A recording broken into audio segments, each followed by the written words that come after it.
Hello everyone, welcome to my blog.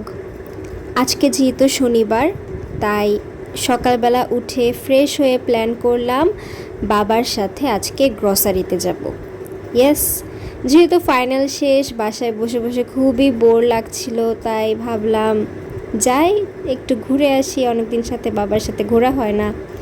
সকাল সকাল উঠে রেডি হয়ে ব্রেকফাস্ট করে বেরিয়ে পড়লাম বাপ বেটি মিলে। একদম অনেক দিন পর আসলে একসাথে বেরোনো হচ্ছে। আসলে বয়স বাড়ার সাথে সাথে এই সুন্দর সুন্দর ছোট ছোট মুহূর্তগুলো কোথায় যে হারিয়ে যায়। কোনো প্ল্যানিং ছাড়াই আসলে দুজনে বেরিয়ে পড়েছি, জানিও না গিয়ে কি কিনবো না কিনবো।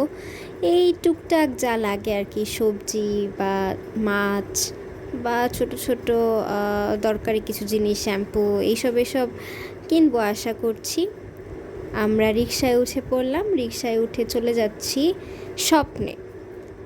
আপনারা যারা মণিপুরি পাড়ার দিকে থাকেন বা ফার্মগেট এলাকার দিকে থাকেন, আপনারা জানেন যে স্বপ্ন হচ্ছে এমন একটা সুপার মার্কেট যেখানে কিনা থালা বাসন, সবজি, মাছ, মাংস, জামা কাপড় সব কিছু পাওয়া যায়। তাই কোনো চিন্তাই নেই। আর আমরা বরাবর আসলে এ ধরনের বাজার স্বপ্ন থেকেই করে থাকি। চলে এলাম স্বপ্নে। এরপরে প্রথমেই এই সবজি সেকশনে চলে গেলাম। এখান থেকে পটল নিলাম, তারপরে উচ্ছে যেটাকে বলে, কিন্তু আমাদের ভাওয়াইল্লা ভাষায় যেটাকে বলে উইস্তা, ওগুলো নিলাম। এদিকে শাক দেখছিলাম, খুবই রিজনেবল প্রাইসে এখানে আপনারা সব কিছু পেয়ে যাবেন। কিন্তু অনেকের ধারণা যে না, স্বপ্নে তো সব বড় অনেক দাম হবে বা কোয়ালিটি ভালো হবে কি না। আসলে তেমন কিছুই না, ওরা একদম সার্টিফাইডভাবে এখানকার আইটেমগুলো রেখে থাকে। এই তো এখানে বিভিন্ন ধরনের মাংস দেখছিলাম, চিকেন, বিফ। আর স্বপ্নে এখন কিন্তু অনেক বড় ছাড় চলছে, ডিসকাউন্ট চলছে, যেহেতু সামনে ঈদ, তাই আপনারা চাইলে যেতে পারেন। এখানে অনেক ধরনের মাছ দেখছিলাম। আপনারা যারা জানেন না, আমাদের বাসায় we all are fish lover. Like মাছ ছাড়া আমাদের চলেই না।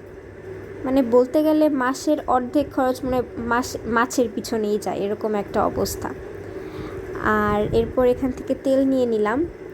আমরা বেশ কয়েক মাস যাবৎ অলিভ অয়েল খাচ্ছি। আসলে স্বাস্থ্য সচেতনতা বজায় রাখার চেষ্টা করি আর কি। সয়াবিন তেল এখন খাওয়াটা বাদ দিয়ে দিয়েছি। এই তো হালকা পাতলা মোটামুটি সব শপিং করা শেষে চলে এলাম বাসায়। চলে আসছি এখন, একটু ফ্রেশ ট্রেশ হব। আর আচ্ছা, আপনাদের সাথে এমন কখনো হয়েছে আপনি ভালো মনে মাকে গিয়ে জিজ্ঞেস করলেন যে মা কি করতেছো? উত্তরটা সবসময় তেরা বেঁকা আসে। আমার সাথে তো এটা ছোটোবেলা থেকে হয়, প্রায়ই হয়।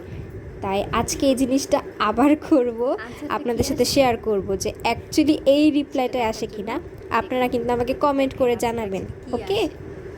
আমি যাবো এখন।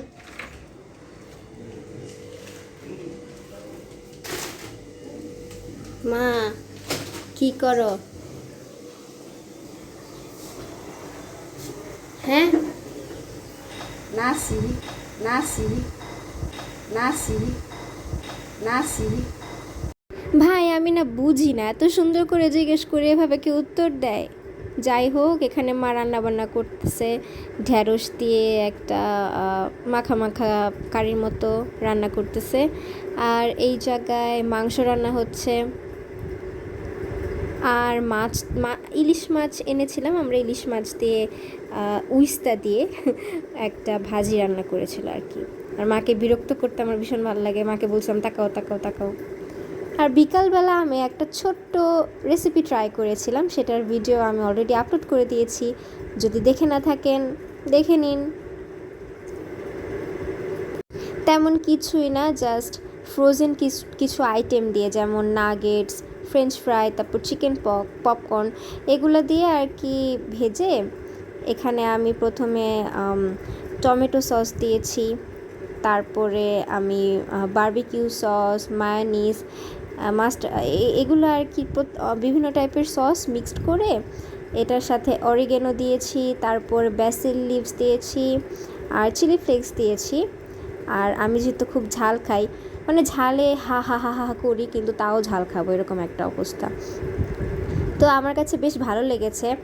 আমরা যে টিএফসিতে যখন যাই এ ধরনের মিট বক্স অর্ডার করে থাকি, আপনারা চাইলে বাসায় বসেই খেতে পারেন।